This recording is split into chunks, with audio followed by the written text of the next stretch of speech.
30 डिसेंबर नामांकन अर्ज दाखल करण्याची शेवटची तारीख असल्याने अमरावतीतील राजापेठ येथील युवा स्वाभिमान पार्टीच्या कार्यालयात सकाळपासूनच मोठी गर्दी पाहायला मिळाली।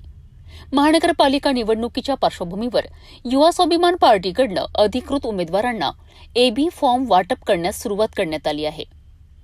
युवा स्वाभिमान पार्टीचे अध्यक्ष आमदार रवी राणा आणि नेत्या सुनील राणा यांच्या हस्ते पक्षाच्या उमेदवारांना एबी फॉर्मचे वितरण करण्यात आले। यावेळी पक्षाचे पदाधिकारी, कार्यकर्ते तसेच निवडणूक लढवणारे उमेदवार मोठ्या संख्येने उपस्थित होते। नामांकन दाखल करण्याची आज अंतिम मुदत असल्यामुळे कार्यालयात उत्साहाचे वातावरण होते। एबी फॉर्म मिळाल्यानंतर उमेदवारांनी तत्काळ निवडणूक निर्णय अधिकाऱ्यांकडे नामांकन अर्ज दाखल करण्याची तयारी सुरू केली आहे।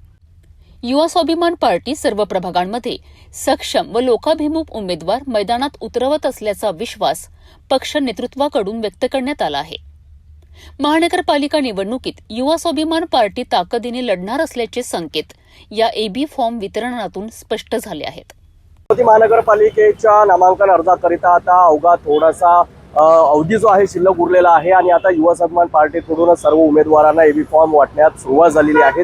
मोठ्या प्रमाणात इथे कार्यकर्ते उमेदवार या कार्यालयामध्ये दाखल झालेले आहेत युवा स्वाभिमान पार्टीच्या आणि आता 3 वाजेपर्यंत हा अवधी आता जे आहे नामांकन दाखल करण्याकरिता शिल्लक राहिलेला आहे। एकूण 9 जागावर जे आहे युवा स्वाभिमान पार्टी आता महानगरपालिका निवडणूक लढणार आहे महायुतीसोबत आणि मोठ्या प्रमाणात या ठिकाणी आमदार रवी राणा असेल किंवा सुनील राणा यांच्या हस्ते उमेदवारांना एबी फॉर्म वाटण्यास सुरुवात झालेली आहे। कॅमेरामॅन मोहन विश्वकर्मासह मी रोहित काळे, पाहत रहा सिटी न्यूज।